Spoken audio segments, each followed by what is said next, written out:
So welcome. I gotta say, I am very impressed not only with the turnout, but with how many people I don't know and how many people are younger than me. So a round of applause to everybody that showed up here this evening.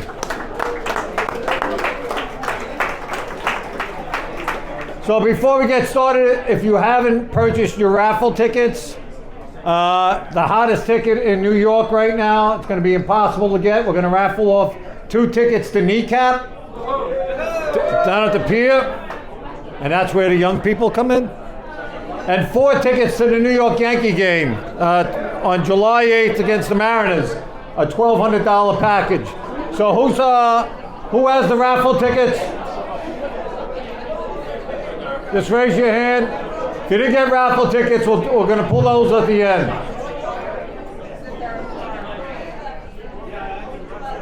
All right. Settle down. Settle down. So first off, I want to thank the staff and Mike Carty here at Rosie O'Grady's. I also want to thank Chris Byrne and friends for the music and their entertainment this evening. Thank you.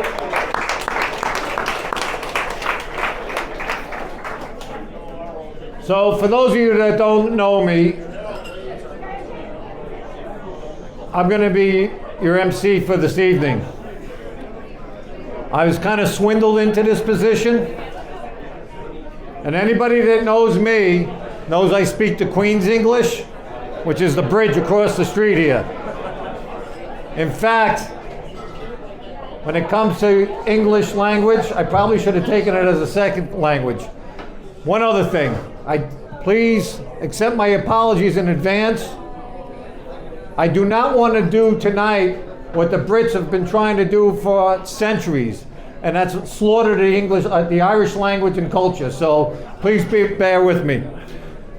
So this all started for me a few months ago, back in the fall in Manhattan. I met with Fergal Minocraty. At the time, he talked about doing a fundraiser here in June. I told him it'd be a heavy lift as there's been a growing fatigue of Irish causes here in New York, and we usually get the same cast of characters. So I really am warmed by the fact that we have all these fresh new faces. And as you can see, I couldn't be more wrong in terms of the advice I had given Fergal back in the fall. So thank you all for coming. For those of you that don't know Fergal, he doesn't just talk about change, he writes about it, he organizes it, he teaches it, and on occasion, he probably dreams about it in Irish. I tried to do some research on Fergal for this evening, and it all came up in Irish. So when he spoke about Glór na Móna, I listened and I understood. This is a project about raising up young people. In Irish, there is a saying, and I'm going to bastardize this too, Mon on Anka Ugas Chucky She. All right? Praise the young, for they will grow. That is the work of Glór na Móna. Using the Irish language, culture, and the history to build self-worth, self-esteem, and a true sense of community. A passionate and visionary community leader, Fergal was tired of waiting for someone else to do it. Fergal is an educator, an author, and a relentless advocate for youth empowerment, the Irish language, and social justice. If you ever wondered what passion looks like and sounds like with a Belfast accent, look no further than Fergal. He started in a small room in West Belfast. What he started in a small room in West Belfast has grown into one of the most powerful youth and cultural movements in the North, giving young people not just a voice, but the confidence to use it in 2 languages. He restored what the Brits tried to steal, their language and their culture. A little bit about Glór na Móna. Glór na Móna is the key Irish language organization that operates in Upper Springfield, an area that was home to Gerry Adams. And for those that you don't know, Gerry just won a big libel suit against the BBC, and he absolutely. And he indicated that he's going to donate that money to different causes, and Irish language and culture being one of them. So It's an organization that has a strong belief in the potential of young people and the power of culture. Culture to empower young people and promote community. It is more than just a center to learn Irish. It is a celebration of living language, embracing traditions and modernity in an ever-evolving culture. A place where jigs meet reels and meet kneecap. So we got a big boost. The Irish language has been getting a big boost in the past year or so from kneecap. If you guys don't know who kneecap is, I'm looking at the white hair guys. Look them up. Yeah. So our first guest is someone who's done more for the Irish language than Duolingo ever could, with fewer annoying notifications. Kieran McGilliving is a powerhouse in the Irish language movement, a proud son of West Belfast, and now the newly elected president of Conrú na Gaeilge, the first person from Belfast to hold that role in 30 years. That's what happens when you mix passion, vision, and just the right amount of stubbornness. He's helped Glór na Móna, supported young people through the Forum na Nóg, and even helped build an all-Irish GAA club, because apparently it means more if you get tackled in Irish than in English. Please welcome a true leader, a gifted advocate, and a man who reminds us the language is more than just words. It's identity, pride, and power. Kieran.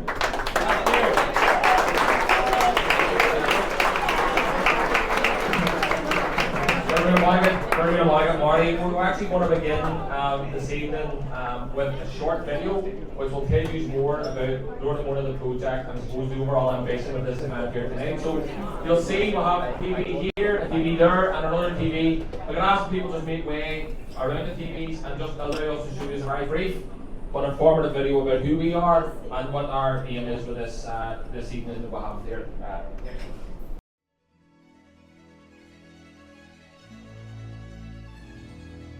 In the early 1970s, the north of Ireland was a place torn apart. In the pogroms of 1969, thousands were burnt from their homes by loyalist mobs who were aided and abated by the state. In the same year, pioneering Irish language activists who just completed building the first urban Gaeltacht community in Ireland on the Shaws Road in West Belfast brought their newly acquired skills to rebuild Bombay Street, which had been destroyed during the 1969 pogroms. They did this without a penny of state support and under legal threat from the Belfast Corporation and almost nightly death threats from loyalists. This generation of activists, through their Gaeltacht housing development and the establishment of the first Irish medium school in 1971, kick-started a grassroots revival of the language from the ashes of the conflict. In the aftermath of the 1981 hunger strikes and prison conflict in Long Kesh, the Irish language revival movement underwent significant change in communities like West Belfast, where the Shaws Road mantra of Na habar Jane, don't just say it, do it, found expression in working class communities like Ballymurphy.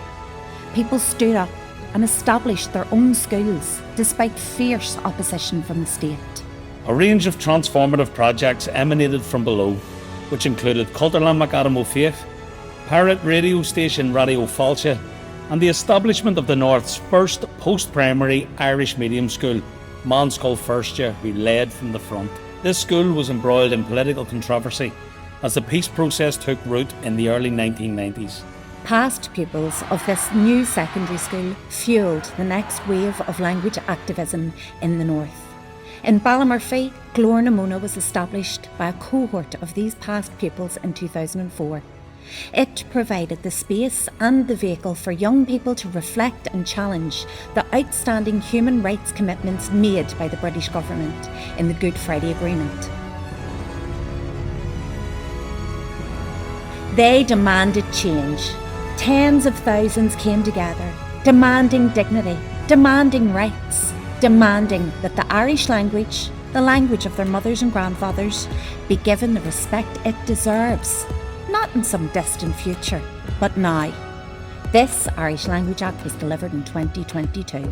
This wasn't just a campaign, it was a turning point, a cultural reawakening, and in its heart stood Glór na Móna. Glór na Móna has worked tirelessly from Ballymurphy to build something different. Youth work, education, history, healing. All through the Irish language. All through and with the community. In 2016, we opened the Gael Unad Vigil. It was named in honour of Sean McGill, who led on the rebuilding of Bombay Street in 1969, and also developed the Ballymurphy Tenants Association and community cooperatives on the very site where Glórnamona is now based. A purpose-built centre where our young people could learn, grow and lead. And they did, beyond every expectation. So much so that today we have completely exceeded our capacity. That's why we're building Croí na Carraige, a new centre, a bigger dream, right beside where we began. Croí na Carraige will be a home for youth, for families, for culture, for heritage. A place where language lives and futures are forged. With £1 million in public funding secured, in April 2025 we developed a historic partnership with the International Longshoremen's Association, who have pledged to raise £500,000 to support our ambitious plans. We have full security of tenure on the land and our plans have been approved by the Council. But we are still short of our overall target. On June 5th, we gather in New York, a celebration, a moment to stand together. Because our story isn't just about the north of Ireland. It's about all of us who believe in language, in hope, in legacy, in lifting communities up and building a new future. Support Croí na Carraige. Support what comes next. Na habare, Jane. Don't talk about it, do it.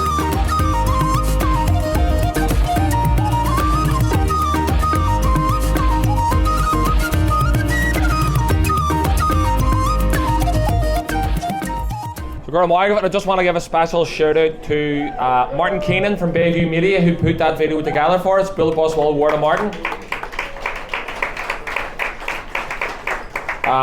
It's fallen on me to give just our deep appreciation to a number of people without whom we wouldn't be gathered here this evening. So if you bear with me, I've just a short list to go through here. We just want to first of all give our deep appreciation to Marty Glennon, obviously, for his amazing work, not only tonight, but over the last couple of months helping to coordinate this, and also John Samuelson from the Transport Workers Union. We also have colleagues and comrades here from the People's Network for Land and Liberation, Callie, David and other ones, and again, deeply appreciate them. Joe Gannon and the Democracy Collaborative for all the tickets to purchase as well, and Mike Carty, Carl Lane and the amazing team here at Rosie O'Grady's that have been so helpful. Again, probably more than anyone else in the room, anyone else in the city, anyone else in the country. Tommy Griffith, who stands here in front of me here, for all the work that he's been doing with us over the last number of months, has been, and the International Longshoremen's Association. Vivian O'Callaghan Sayers, Mary Elizabeth and Bernadette Martin for putting us up as well. We're staying in their houses. They've opened their doors to us and we're really, really grateful for that. Also the AOH, we have Sean Pender and Martin Galvin here with us tonight. We're very, very grateful to them. Friends of Sinn Féin for their support in bringing our local MP, Paul Maskey, who's going to be speaking here tonight. And also Mary Sucre from the Irish American Partnership, and of course Mairead McNamara, who's here tonight to say a few words, and Helena Nolan from the Consulate General's Office. Martin O'Miller also in the Irish Echo for all their support. And ultimately to all those who have donated to help cover the cost of this evening, all those who purchased tickets and who've travelled to be here, supported in small ways and big, we really, from the bottom of our heart, really, really appreciate all your support. So, Gura Mila Moigav is in jest a bheith live anach, to Luher agus Broad Erin, as in takiat for Lahan Shaw Isle o Gael Varrica, agus is Cardi Ura to Faicha Ugin, Le Blenta Bugan Nus. Being Jarga International Ugin the Gakrad, a Yanamut. On behalf of Glórnamona and Conwy Gilliga, I want to thank you all for turning out in such large numbers to support our fundraising campaign. I know many of you have travelled long distances to get here tonight, and your support really means a lot to us. It is an absolute privilege for us to be standing here with you in New York City tonight, and it's yet another testament to the distance that our communities travelled in such a short period of time. Our parents, who were the first generation to decide to send their children to newly established Irish medium schools in the midst of a war, when the very act of speaking and learning Irish was seen as subversive by the state, they could never have imagined that those small seeds that they sowed within the trailers of those schools in the 1970s and 80s would give rise to a movement that is shaping and pushing political and civic society in the north of Ireland to a more open and inclusive space. 6 of us have travelled to be here with you tonight from Glornamona. Myself, Fergal, Orlia, Croí, who's also celebrating his birthday today, so big bill of us for Croí. Garagine and Owen as well, and we're all mingling and happy to chat with everyone about the project after this, obviously. All of us, each one of us are all products of this community-led revival of Irish, and we all came through Irish medium schools, both primary and post-primary level, educated in mobiles or trailers, as you guys say in the States. 6 past pupils of college to first year, which for most of the years that I attended was denied funding. And interestingly, it was the pressure brought to bear on the British government by many groups, including especially Irish America, that finally saw our school being given the funding that it was denied for so long.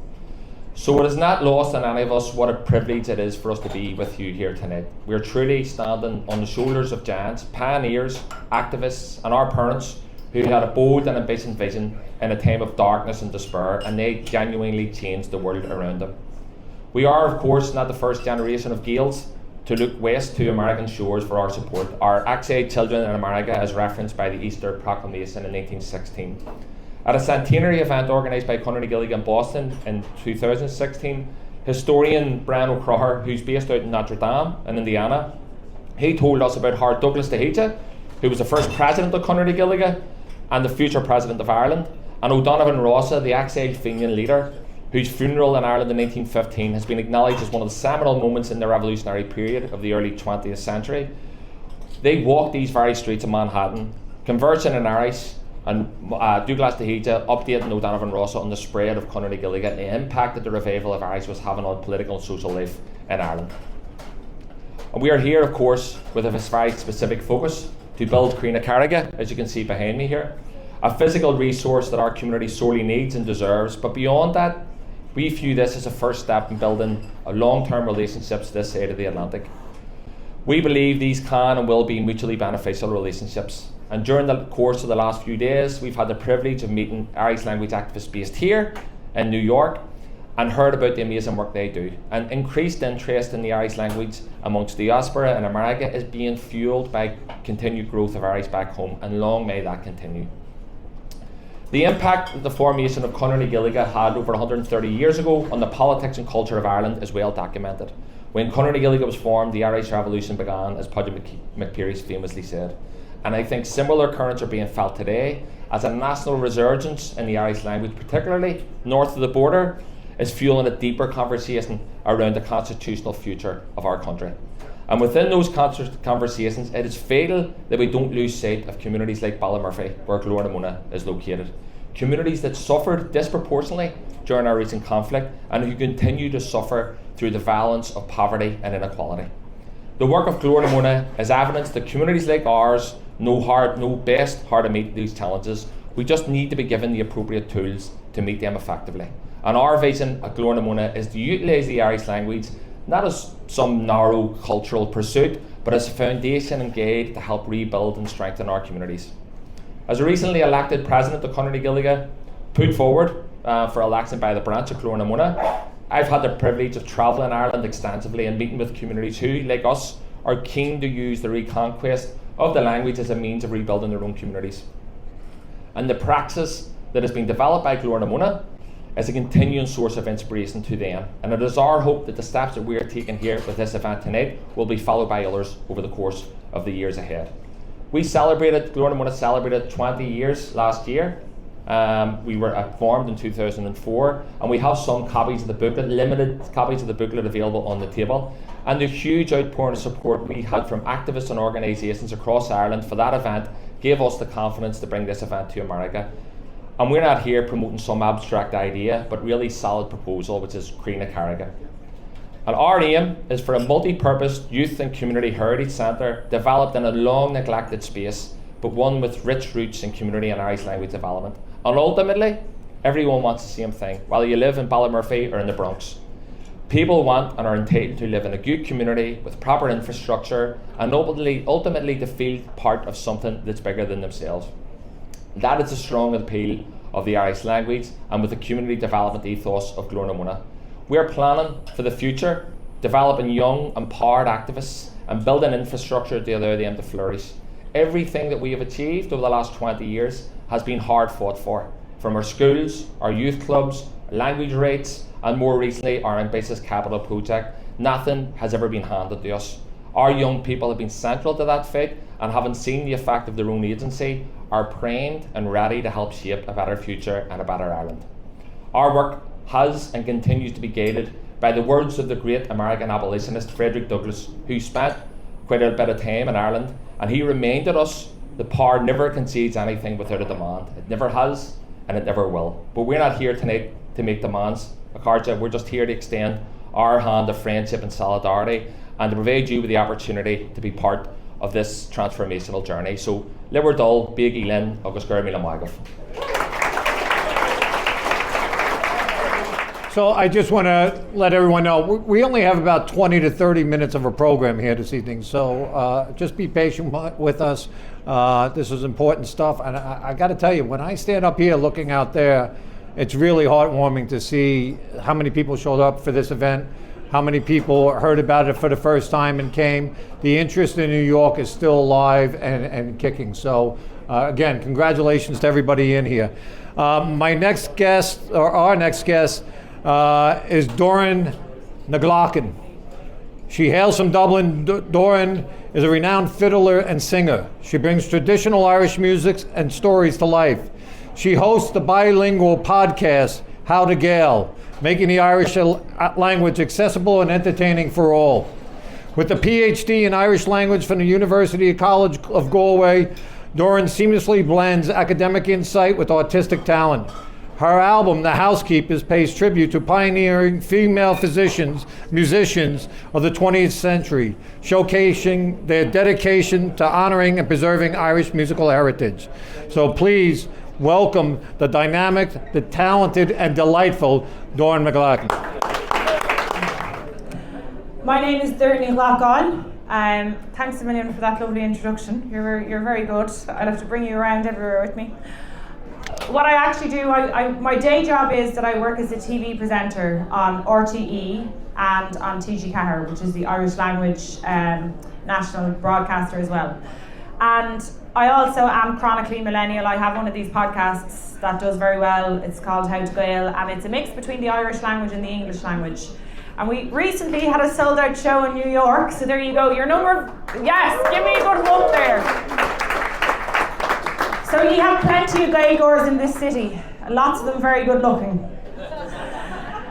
I'm over here, I come over to America a lot with work, and I met Croí when I was in Belfast a couple of weeks ago, and I told him I was going to be here, and he asked would I come to this event, and I jumped at the opportunity because I really believe in the work that these lads do.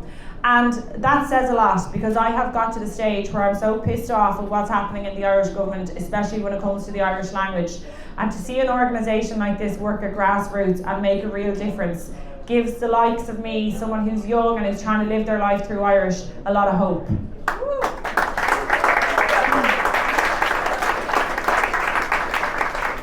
My mother comes from a Gaeltacht region in the south of Ireland, and she reared us in Dublin City through Irish.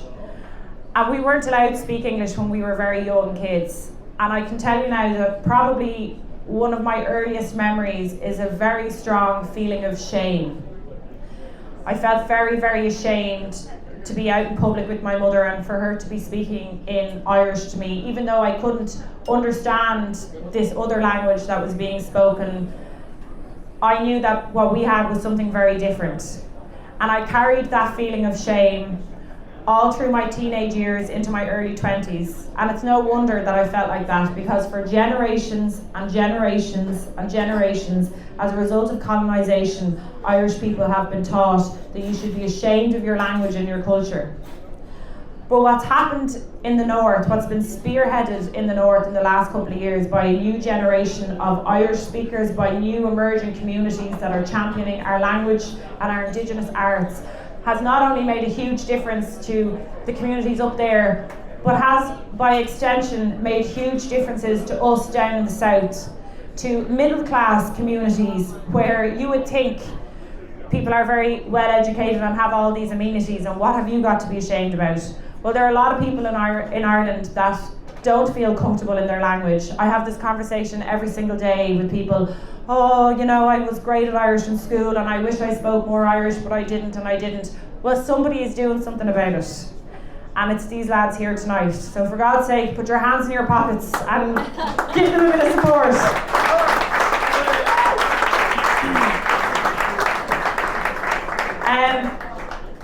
I'd say I've done, I don't know how long I've been talking, but what I was asked to do was maybe would I sing a song. I am a traditional musician. I come from a long line of traditional music. And where words fail you, a song will fill a gap. So I would oblige and sing a song. I don't know, do you want something Aoichainteoirí or Aspírla? I'm a Shano singer. Aoichainteoirí. Okay, Aoichainteoirí, let's see. Well, I'll give you a bit of a rousing one, right? This is a kind of our party anthem in the small village where my family comes from. It's called Beamish to Goal. So if you catch on to the chorus, you sing along with me.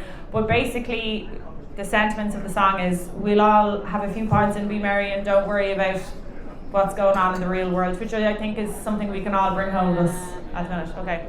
Gan honey nor la Tevin road.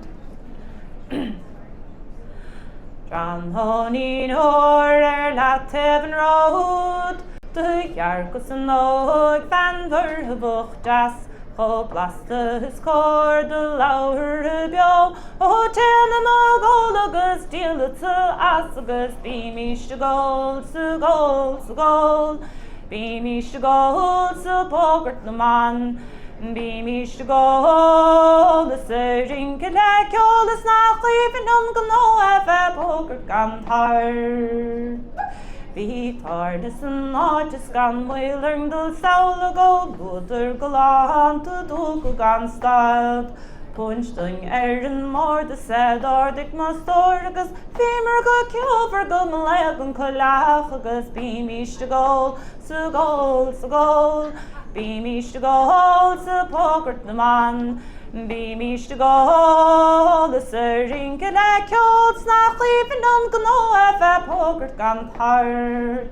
Shing, shing to the soft trash, and what an all. Put the door, and there is full knock. On sergeant's torber on the snowdort is still a cock lauch Beamish to gold, so gold, so gold. Beamish to gold, so pogert the man. Beamish to gold,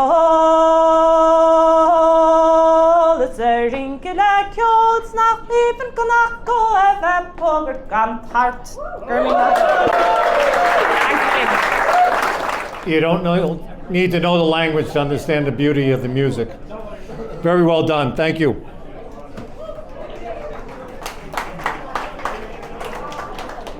Absolutely. Give it up.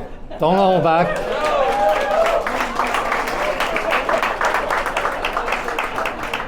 So we have somebody I've known for quite a few years as our next speaker. Michael Patrick McDonald's known to most people in this room for his best-selling book, The All Souls, A Family Story from Southie. Through his writing and advocacy, Michael has become a leading voice on issues of poverty, violence, and healing. He's taken his story from the streets of South Boston to the stages and classrooms across this country and Ireland and abroad, always reminding us that the dignity that lives in every community, no matter how much forgotten. And if you know Michael, you know he carries all this with humility, purpose, and just the right amount of Boston sarcasm. So please welcome Michael Patrick. Oh, there he is. Michael. I guess, you know, I've always had a connection through family to Ireland, to Donegal and Kerry. But it really wasn't until I started to go in the late 90s with IPEC, and Mary Elizabeth's here. She was one of the organizers of the Emergency Parades Committee. When we were going to the Gavahi Road, the Lower Ormo Road, and Short Strand areas as international observers during the marching seasons. And in those times, in the late 90s, this was in the lead up to, you know, the negotiations and afterwards and so forth, and it was a really fraught time. Dangerous times, actually, which lasted for quite a while. And in that time, I was staying in basically housing projects. I grew up in the housing projects. I'm from the projects. And when you're from the projects and you're welcomed into someone else's projects, I'll tell you there's nothing like it. Because you're not supposed to be welcomed into anyone's housing projects. But I was from housing projects in South Boston, a neighborhood, Oak Colony Project, which held the highest concentration of white poverty in America, which was overwhelmingly Irish American. And so I end up in these housing projects where the young people and the adults were speaking, they looked like my neighbors, they looked like my family, but they were speaking a language. And it wasn't the Irish language, it was the language, sometimes it was the Irish language, but it was overwhelmingly the language of resistance. Resistance to British imperialism, resistance to oppression, social justice language. We didn't have that in my neighborhood. We were disconnected from that entire story in so many ways. And so we became a neighborhood that was manipulated by far right and manipulated by people who wanted to divide poor black and poor white people in Boston. And it worked. And so I would come across these communities where, again, these are housing estates, they call them, but they're housing projects. And people had this consciousness that I couldn't believe existed among people who looked like my neighbors. And that was intentional. This is all part of the Republican resistance to British imperialism in Ireland, to British rule in Ireland. That's intentional, just as intentional as the targeting of the culture and the language was with colonization. And I found my way from the Gavahi Road to the Lower Ormeau Road and eventually to Turf Lodge in Ballymurphy. And the heart of their resistance was the Irish language. And that was completely life-changing for me, and something that I then knew I could bring back to a lot of the work that I was doing in Boston. And a lot of the work I did in Boston was mostly in Black and Latino neighborhoods, because that's where we could say the words, the social justice words, and sneakily kind of bring it into South Boston. Now today's South Boston, especially the housing projects I grew up in, the community I come from, does not exist. It's been gentrified, people have been pushed to the four winds, people are out in poor suburbs, people are as addicted as ever, if not more. The twin scourges of heroin and gentrification have destroyed that place. And that's because we did not have a Glór na Móna. We had no connection to the context, to all the things that we come from. That entire history, it was all erased and replaced with this whole notion of being white. And that was our disaster. That was our downfall. So today, when I'm over there, when I'm in Turf Lodge in Ballymurphy and hanging out at Glór na Móna, and I bring students over from Northeastern University to look at the whole history of colonization, but to end up on the front lines of the Republican movement today, which is with the Irish language at Glór na Móna. It is the front lines. It's the front lines of resistance to that whole history, to British imperialism, and it's the front lines of liberation. What I love to do today is try to do it, bring back to Boston or to wherever I'm working. Today I'm working in North Inner City, Dublin. I'll tell you, that's Ireland, right? But the young people there, they're like, what's colonization?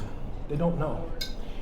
Many people here might have heard of North Inner City, Dublin recently. It's a place that has a lot of heroin addiction, a lot of poverty, generational poverty, but also it's a center of a lot of racism and a lot of the kind of begrudgery that's rising up in the South.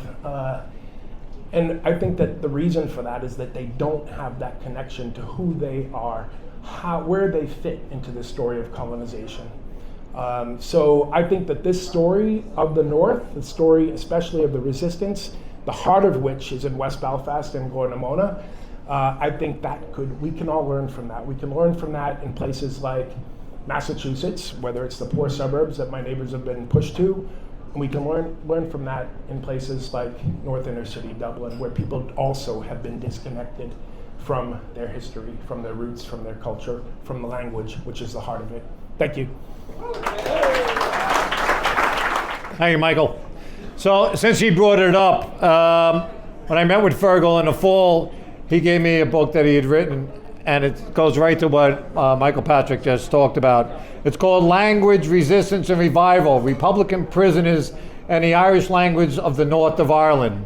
So if you have the opportunity, I did start to read it, but it is next to my bed. Also, we have another important birthday today. Where are the longshoremen? They still here? All the labor guys. Today is James Conley's birthday.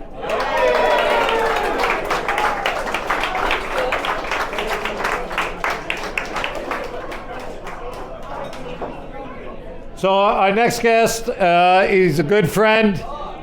He actually stood up whenever Jerry Adams stood down, and what I mean by that is when following Jerry Adams, he consolidated his seat, which is no minor feat. Whether on the Falls or Andytown Road or London, he's proud of his community, though I'm pretty sure he prefers West Belfast over Westminster. He's not your typical politician. He listens, he shows up, and he actually gets things done. But more than anything, Paul Maskey is a champion for youth, culture, and for a vision of Belfast that's rooted in justice, opportunity, and pride. He supports groups like Glór na Móna, not because it's good politics, but because it's the right thing to do. So please join me in welcoming a man who never forgets where he comes from. He knows what he wants, and he takes care of his community. And despite being a member of Parliament, still somehow he manages to be an everyday guy. Mr. MP Paul Maskey. Marty, and for those kind words, so I'll give you the $20 later. I think, first of all, it is great to see so many of you in the room this evening. And I had a song wrote out, but I'm not going to sing the song because somebody else was on before me who sings much better than I do. But so I have some words wrote down as well. And I am absolutely delighted to be here with you all in this great city of New York as the guests of Glór na Móna. And a big thank you to Glór na Móna, and a big thank you to each and every single one of you for being here this evening. And as an elected representative, I proudly represent the citizens of West Belfast, who send their best wishes and appreciation to you all for being here and supporting this great cause. I've been very lucky over the years to be able to visit America on many occasions, from having friends and family here and meeting at the diaspora to talk about all things Irish and Irish unity, of course. A referendum on Irish unity is achievable and winnable. A united Ireland, a new and shared Ireland, will unlock the full potential of our island and provide the basis on which a stronger and fairer society can be built. An Ireland of equals and caters for everyone, including our native Irish speakers. The help and support from Irish America over the years has been invaluable. And I also want to place on record my gratitude for your role in our peace process. Without the help of Irish America, there would be no Good Friday Agreement. And we are forever grateful for all that you have done. Irish America has stood side by side with us as champions of peace and of progress, and continue to do so to today. And I just have to look around the room, and I know that people would be remiss of me not to mention Rita O'Hare today as well, who spent a long many years here in North America. And Rita has been and was instrumental on all what is good about building a relationship between Irish America and Ireland. And I'll have to say that the Conley Centre would not be there in West Belfast. Airgid would not be in West Belfast without the support of Rita O'Hare, working with the trade unions here in North America to make sure that became a reality. But one of the things that Rita says to Harry Conley, who leads the project in Airgid, says, I'm going to introduce you to very important people in America, trade unionists who work very hard. But in Rita's words, and a number of you know her and know she has a way with the words, she says, Harry, don't fuck it up. So, I have no doubt that the support here for Glór na Móna this evening and the work that they have done here and done back at home in Ballymurphy and Turf Laws and right throughout West Belfast, they will never ever fuck it up. So West Belfast, in my view, is one of the most welcoming and progressive constituencies in Ireland. And as the MP, I am so very proud to represent the people of the world-renowned constituency. We have so many vibrant and committed people and sectors in every part of West Belfast, from community groups, language, sporting, business, culture and educational, to name a few. And as the MP, I am very grateful. My gratitude goes to all those sectors and the individuals who are delivering for our people and making a real difference for our society. But there is always a group who continues to deliver far beyond all expectations. and there is always a group whose leadership always comes to the fore when needed. Glór-na-Móna, in my view, without any doubt, is that group. Their track record is phenomenal. And when I was growing up in Belfast, compared to the city I live in today, it's completely two different cities. The Belfast I grew up in was filled with dominance and injustice over the nationalist community. And if you were an Irish speaker, you were treated with contempt. Belfast took the full brunt of the conflict that raged through our streets, and Belfast was a city where unionist leaders tried to keep suppressed the nationalist and republican community. But there was always those who put their head above the parapet. There was always those who fought against the injustices and fought for equality. And today, Belfast reaps the benefit of those who stood up and made the difference, and we owe them all our gratitude. Glór-na-Móna stands up for equality and against injustice. And in 2017-2022, there was a deliberate attempt by the Education Authority to try and stop the funding for Glór-na-Móna's Irish Language Youth Club, but they failed. They failed because the young people of Glór-na-Móna fought a campaign and took it to the streets to protest, and they won.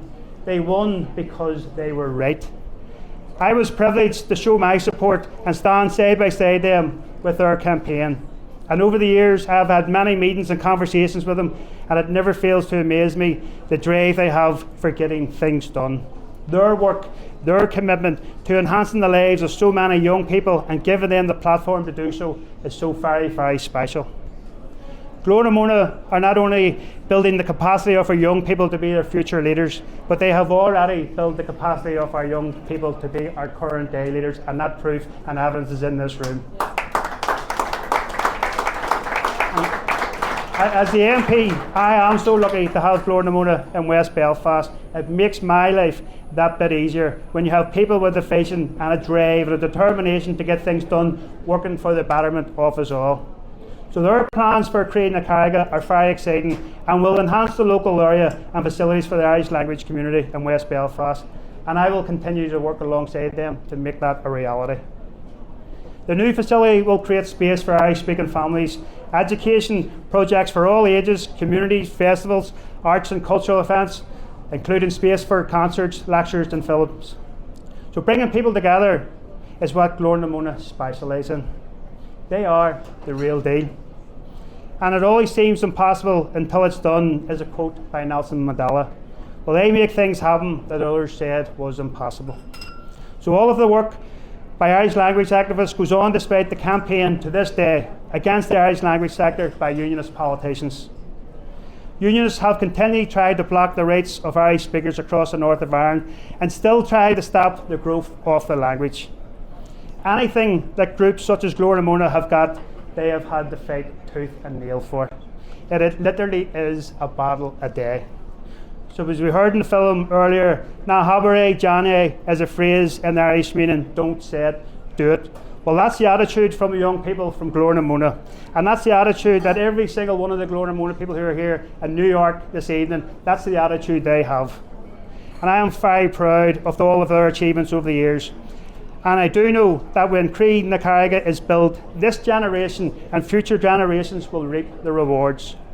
This project, in my view, will take the Irish language and the leadership skills of all of our young people to the next level. And to conclude, again, a big thank you to Glór-na-Móna, but also a big thank you to each and every single one of you for being here this evening and supporting Glór-na-Móna, and I hope that you continue to support them in the future. Cora Míle Mágah. Hey, Paul, thank you for mentioning Rita too. I mean, I was actually sad in speaking to a couple of people that didn't know Rita O'Hare, and just, you know, he kind of touched upon it. When she was writing her book, she was dying, and the editor came back to her and he says, you know, Rita, we got to take the F word out of that. You can't put that in the book. And to that she said, fuck off. And if you read a book, it's in her voice, so it's a great story.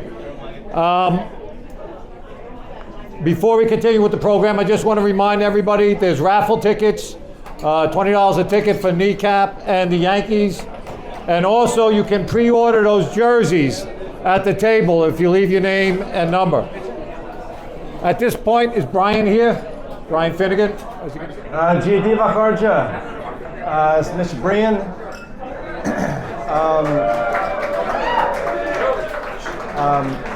Is mucho man scola anseo in Iraq agus a scale mission. So I'm a high school teacher here in New York, and I'm a gal.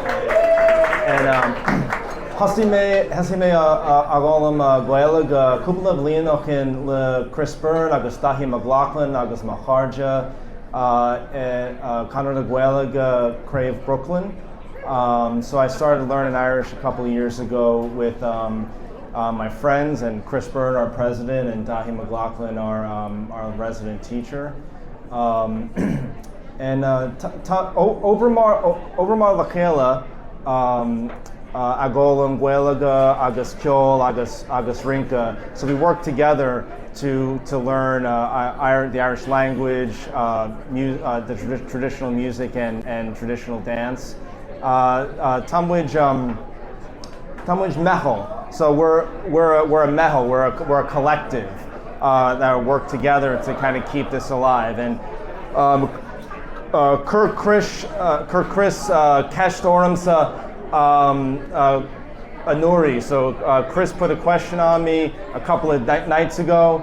He said, "Sing a song at this thing." And he said, sing that song. And I didn't understand why he asked me to sing. Hey, can we talk? Yo, just a few more minutes, folks. Thank you. I didn't understand why he asked me to sing the song that he asked me to sing.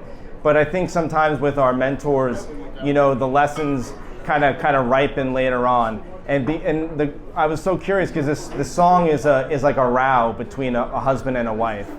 But I think the kind of culmination of the song for me is that they find gold in a place that they didn't expect, but that they had all along, and they didn't realize it. And all of us Gaels here and in New York and around the world, we have the language within us, and all we have to do is open it up and take it and speak it. So if you know the words, feel free, or if you catch on, feel free to sing along. Anyway, here we go. All right. Fagan makara, fagan makri, kehian farfada shintalachi. Oh, I know, storin makri. Father Makara, Father Makri, Shine Dolan of Nak Vakaturio. Oh, I know, Storin Makri. Akyul Mishahar, Agus Yul Mishahir, Akfe Shagar Lan of Ni Akamerio. Oh, I know, Storin Makri. Oh, Fagan Makara, Fagan Makri. Airado Hasagas right to Grenbia. Oh, I know, Storin Makri. Oh, Father Makara, Father Makri. Neilins on Chakayan Grand Menebwi. Oh, I know, Storin Makri. Oh, Fagan Makara, Fagan Makri. Inictamo Alato Kaka Menebwi. Oh, I know, Storin Makri. Oh, Father Makara, Father Makri. Don Kakasho Agatlan Yan Kibwi. Oh, I know, Storin Makri. Ah, Fagan Suakin a Shimid Shish. Hakasan Vayakan Waras Medish. Oh, I know, Storin Makri.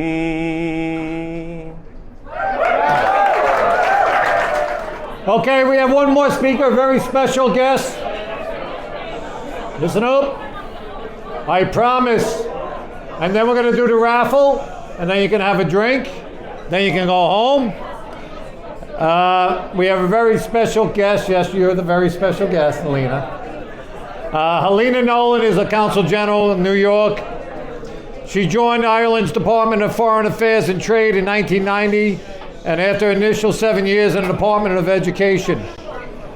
Over the course of her career, Helena has held a wide number of roles at home and overseas, most recently serving as Ireland's ambassador to Belgium and the Partnership for Peace Liaison Office from 2017 to 2021.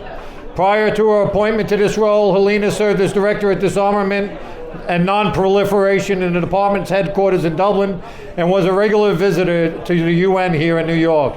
She has also served in many different parts of the world and has also worked in the Departments of Education, Enterprise, and the Office of Science and Technology. She's been appointed Consul General to Ireland in New York since August of 2021.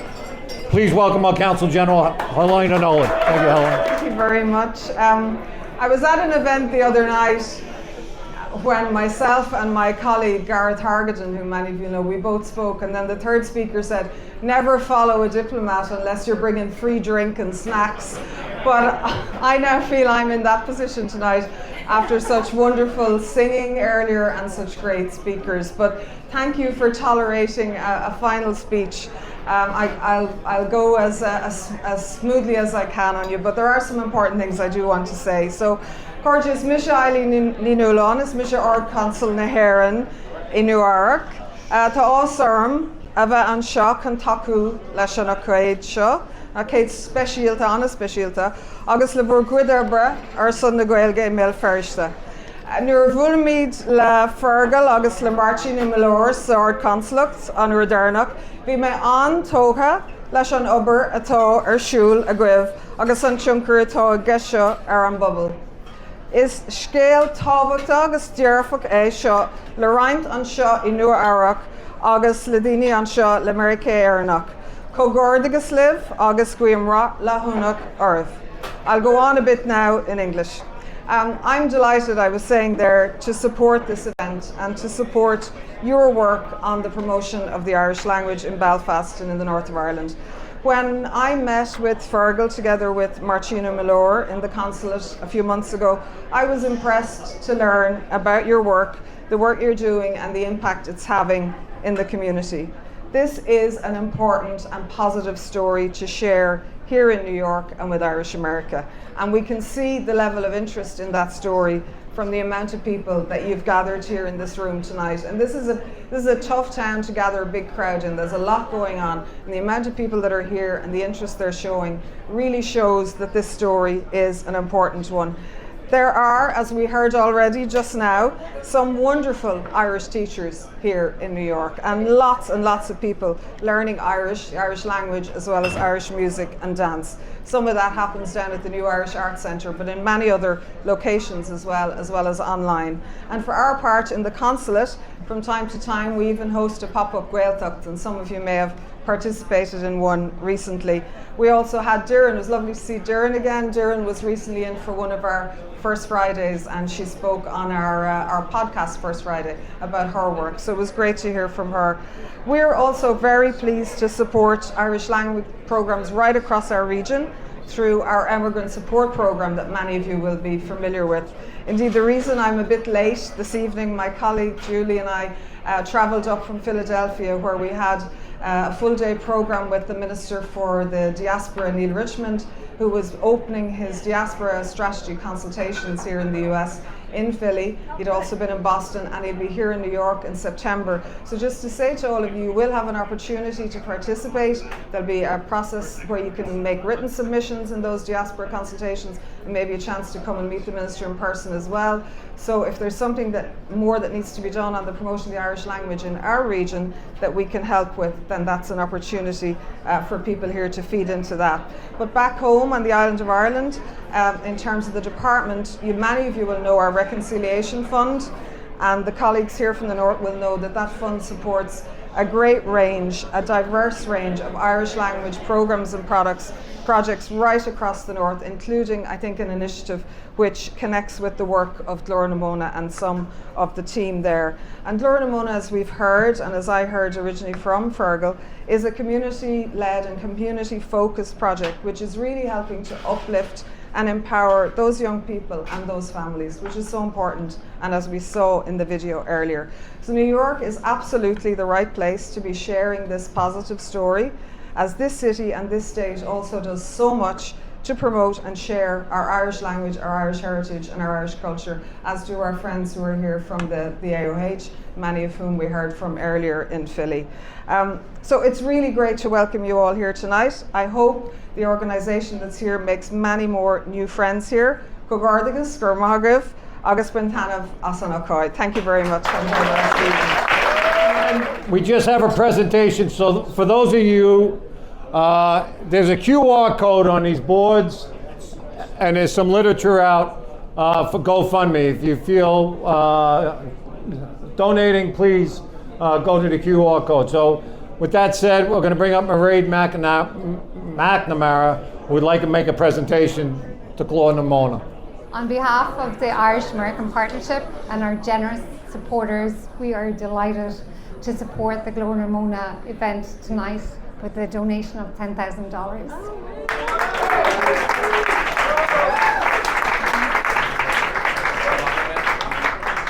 Educating the youth in Ireland is at the core of the partners' mission.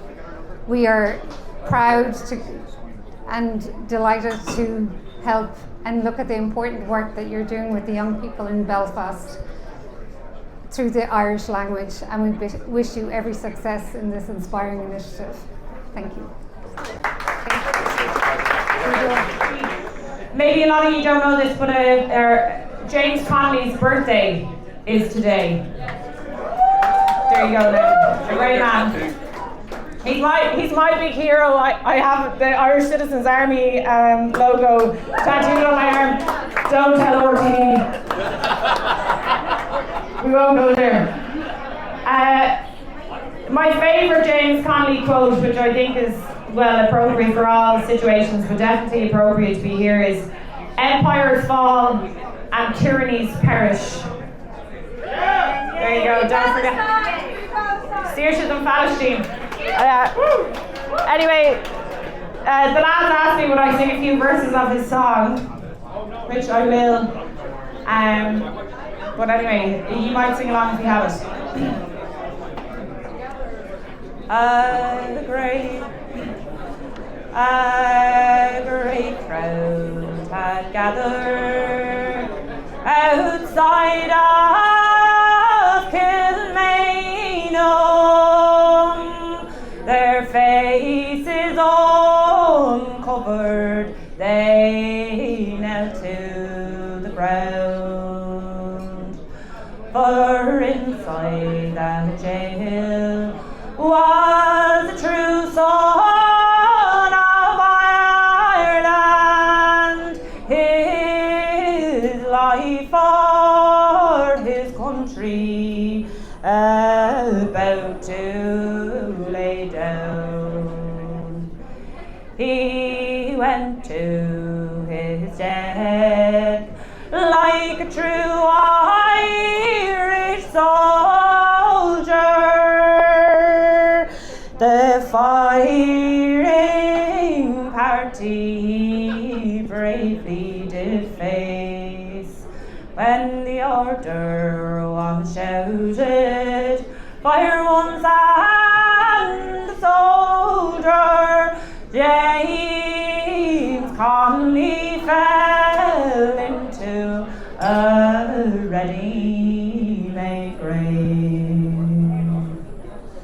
Men, God's curse on you, England, you cruel-hearted bastards. Desperate now, I've got the word. Your deeds, they would shame all the devils in hell.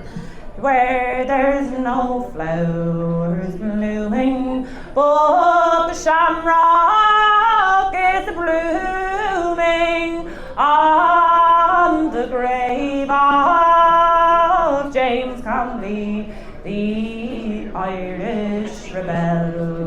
Gramagas.